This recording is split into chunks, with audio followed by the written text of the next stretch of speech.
بسم الله والصلاة والسلام على رسول الله. البنات اليوم جبت لكم واحد الوصفة المليحة للصدر للسعلة.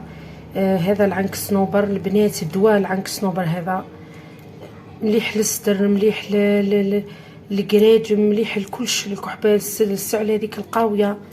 هذا اللي عنده هذا كنز. او كاين زوج انواع، كاين هذا الاصفر كيما هكذا، وكاين الكحل. هذا هو العنك صنوبر، كاين اللي يقولوا العلك صنوبر.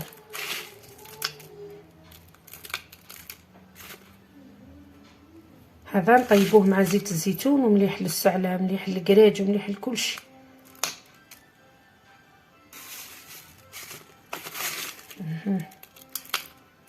دوك نشوفوا كيفاه نطيبوه. هنا البنات اللي عنده طاوه تاع طين ولا فخار تحطها تكون ثقيله، ولا ما عندهاش انا درت هذه تاع النحاس، يخليها حتى تسخن مليح. ونحط العنك صنوبر هنا. بعد ما حطيت العنك صنوبر طفيته البنات. العنك صنوبر ما تخليوهش يغلي، موش مليح. وهنا نحط عليه كاس زيت الزيتون، ونزيد عليه زيت الذرو. اللي عنده زيت الذرو زيدوا ربع كاس، ولا زيت الذرو وقاطع.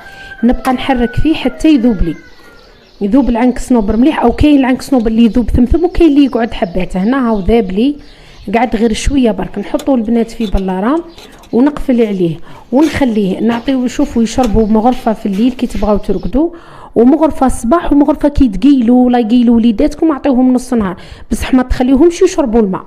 وثاني البنات العنك صنوبر كاين اللي يبخروا يحطوا ويشموا مليح كي يعود عنده مقريبي ويرقد.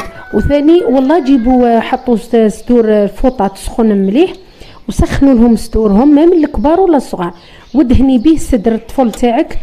والله غير دواء. وخليهم يرقدوا يباتوا عرقانين حتى للصباح. الصباح يصبحوا الله يبارك.